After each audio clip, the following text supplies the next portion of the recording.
करते हैं global market के संकेतों से। और इसमें एशियाई बाजारों की शुरुआत अगर देखें तो गिफ्ट निफ्टी कमजोरी के साथ यहाँ पर शुरुआत होते हुए नजर आ रही है। करीब 30 अंक नीचे है इस वक्त गिफ्ट निफ्टी।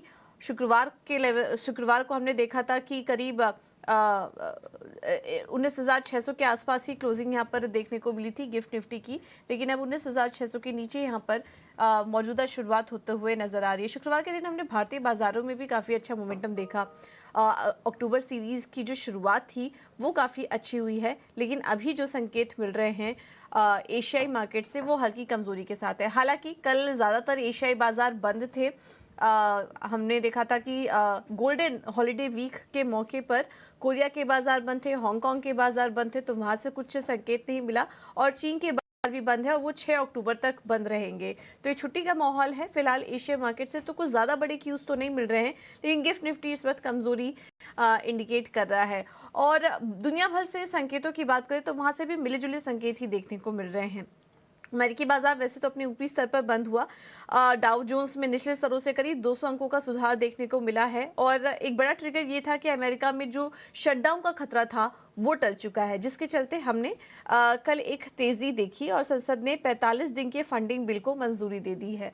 तो ये तो एक पॉजिटिव खबर थी ही। और इसके अलावा कुछ महंगाई के आंकड़े भी आए ओवर द वीकेंड। शुक्रवार को पीसी इंडेक्स आए जो कि अनुमान से बेहतर थे। तो उन सब खबरों ने बाजार में एक तेजी बनाने का काम किया, लेकिन अभी भी ब्याज दरों में बढ़त की जो चिंता है वो बरकरार है। और अब इस पूरे हफ्ते कुछ अहम इकोनॉमिक इंडिकेटर्स आएंगे जिस पर कि बाजार की नजर रहेगी। उसके पहले हमने देखा कि ब्याज जो यूएस 10 साल के बॉन्ड यील्ड्स हैं वो 4.7% के पास पहुंचे 2007 के ऊपरी स्तर पर। इसके अलावा डॉलर इंडेक्स में तेजी देखने को मिल रही है और यहाँ पर भी करीब 106 के आसपास के लेवल्स देखने को मिल रहे हैं। तो ब्याज दर में बढ़त की चिंता बरकरार है।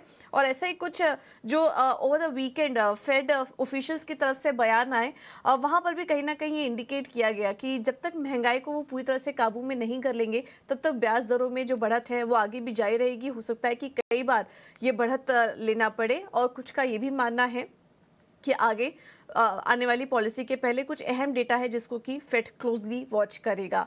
फेड चेयरमैन की तरफ से बयान आ रहा है कि इकोनॉमी अभी भी पेंडेमिक की दिक्कतों से जूझ रही है, तो उसको लेकर भी कुछ कंसर्न्स यहाँ पर निकल कर आ रहे हैं। तो ये कुछ अहम बयान आए इस बीच जिस पर कि बाजार ने और बॉन्ड मार्केट ने रिएक्ट किया। ब्याज दरों में बढ़त की जो चिंता है वो अभी थोड़े लंबे समय तक जारी रह सकती है। इसकी वजह से हम देख रहे हैं कि बहुत बड़ी तेजी अमेरिकी बाजारों में नहीं दिखी। शुक्रवार कल तो हरे निशान में हुए, लेकिन अब आज जो संकेत मिल रहे हैं, जिस तरह की कमेंट्री आ रही है वो हल्की कमजोरी के साथ है। यूरोप के बाजार भी कमजोरी के साथ ही बंद हुए। मजबूत डॉलर यील्ड्स के चलते एक सिल्वर लाइनिंग ये दिखी कि कच्चे तेल नीचे आ गया और 3 हफ्ते के निचले स्तर पर कच्चा तेल कारोबार कर रहा था। और ब्याज दरों के बढ़त के अनुमान से सोने में भी गिरावट जारी है। तो ये हाल था बॉन्ड मार्केट और कमोडिटी मार्केट का। लेकिन बॉन्ड यील्ड्स जिस तरह से बढ़ रहे हैं, डॉलर इंडेक्स में जो तेजी आ रही है वो कहीं ना कहीं एक दिक्कत की बात है। अब देखना होगा कि यहाँ से आगे की चाल इस पूरे हफ्ते कैसी रहती है, क्योंकि बहुत सारे की डेटाज हैं जिस पर की बाजार की नजर रहेगी। फिलहाल मिले जुले संकेत मिल रहे हैं ग्लोबल मार्केट से।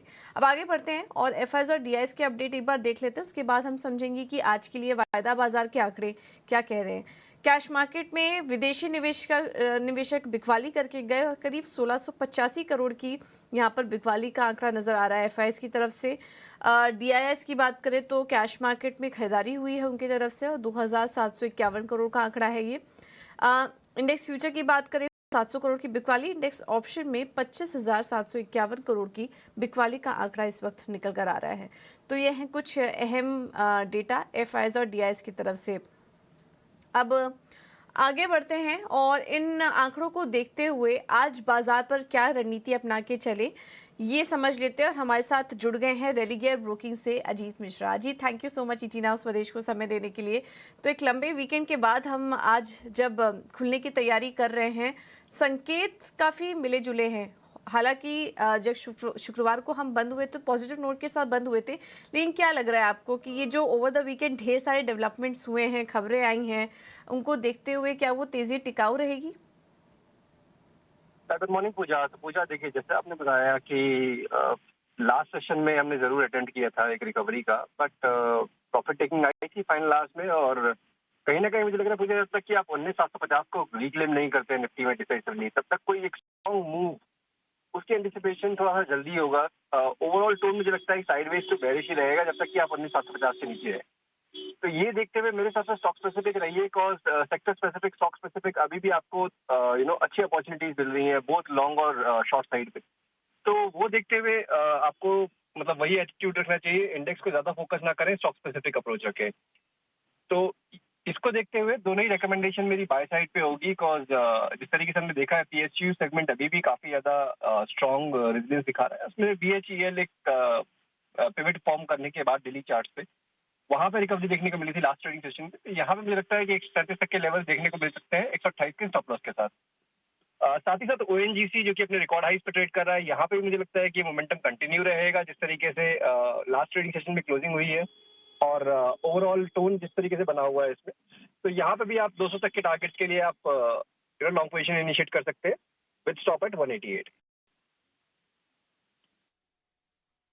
थैंक यू अजीत आपका हमारे साथ जुड़ने के लिए और ये रणनीति सुझाने के लिए। तो इंडेक्स फिलहाल दूर रहिए इंडेक्स से, स्टॉक स्पेसिफिक रणनीति अपना के चलिए और ऐसे में बीएचईएल और ओएनजीसी अच्छा लग रहा है, वहाँ पर आपको खरीदारी करने की सलाह दी जा रही है।